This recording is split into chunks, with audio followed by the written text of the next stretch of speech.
I've been working security for about 5 years now, mostly in corporate office buildings or construction sites. The gigs are usually pretty dull, just checking locks, doing patrols, and shooing away the occasional teenager.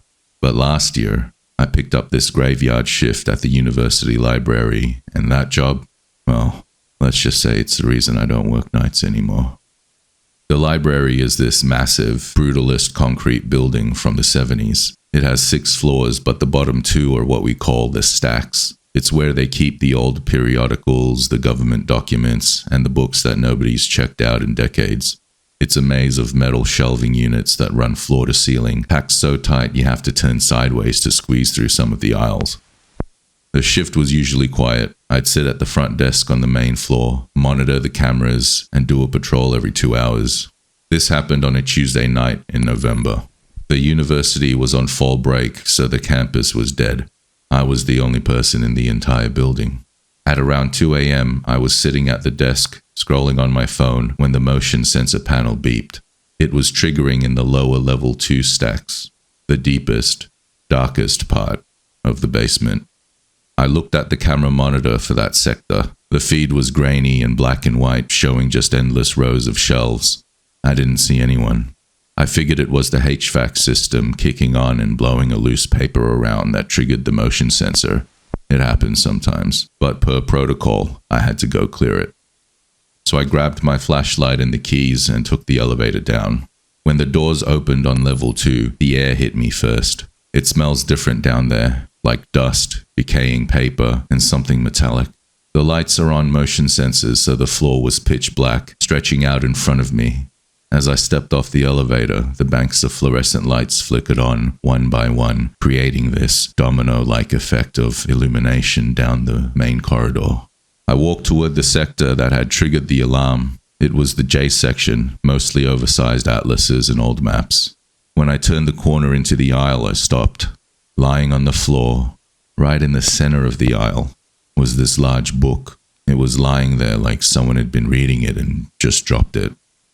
My stomach tightened. I knew for a fact that the cleaning crew had swept this floor at 10 p.m., and that book hadn't been there then.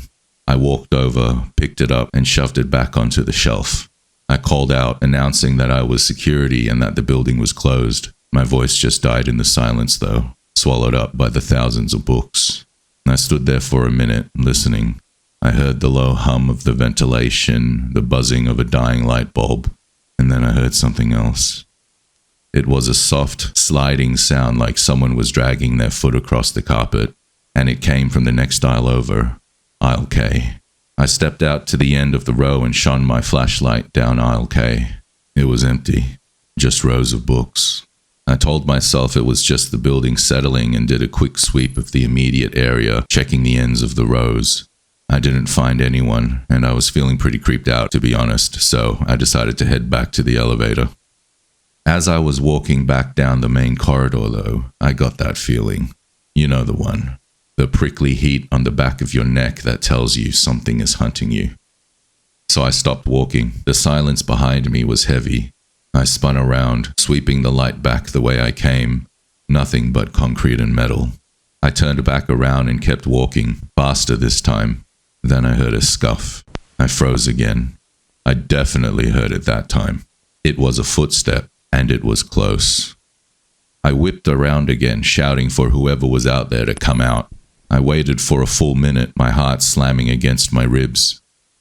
Nothing. Just silence. I practically jogged the rest of the way back to the elevator. I mashed the button, and when the doors closed, I finally let out a breath. I got back to the security desk and sat down, trying to calm my nerves. I told myself I was just being paranoid, but I couldn't shake it. I pulled up the camera feeds again, determined to find an explanation. Maybe it was a rat or something else. I don't know. I cycled through the cameras. Level 1, clear. Main floor, clear. I got to level 2. The camera covers the main corridor where the elevator is. I watched the footage from a few minutes ago, the recording of me doing my patrol.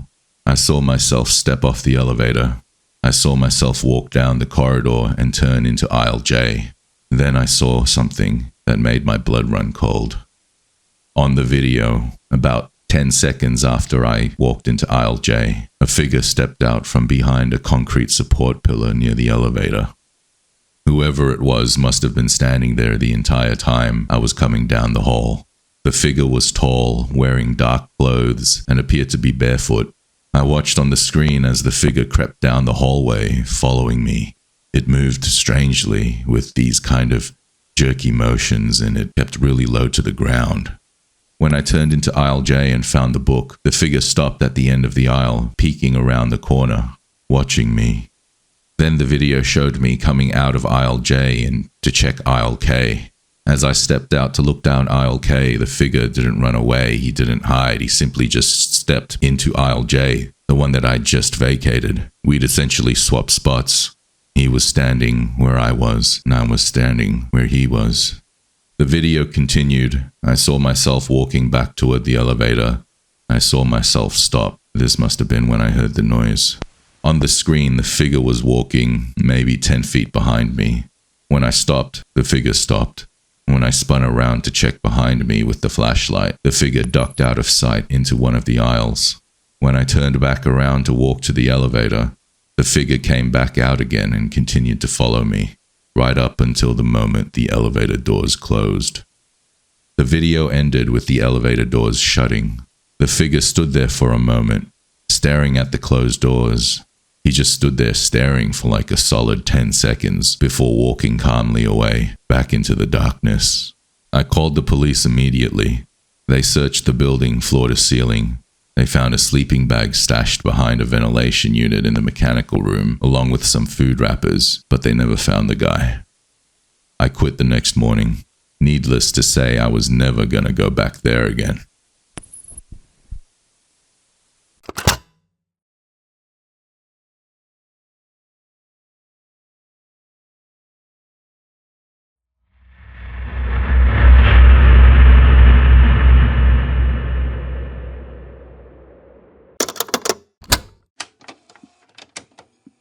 The drought had turned the cornfield into a sea of rattling bones. It was a dry, windless night in mid-November. It held the kind of silence that felt heavy, like it was pushing against your eardrums. I was alone in my grandfather's farmhouse, tasked with packing up the last of his belongings before the estate sale. The only thing visible from the kitchen window was the scarecrow. Granddad had built it years ago, a crude thing, stuffed with straw and dressed in a moth-eaten flannel shirt and oversized denim overalls. A burlap sack served as its head, with 2 jagged holes cut out for eyes. I was taping up a box of old almanacs when I heard it, a dry, rhythmic, dragging sound like a swish followed by a thump, and it was coming from the yard. It sounded like someone dragging a bale of hay through the dirt and then setting it down.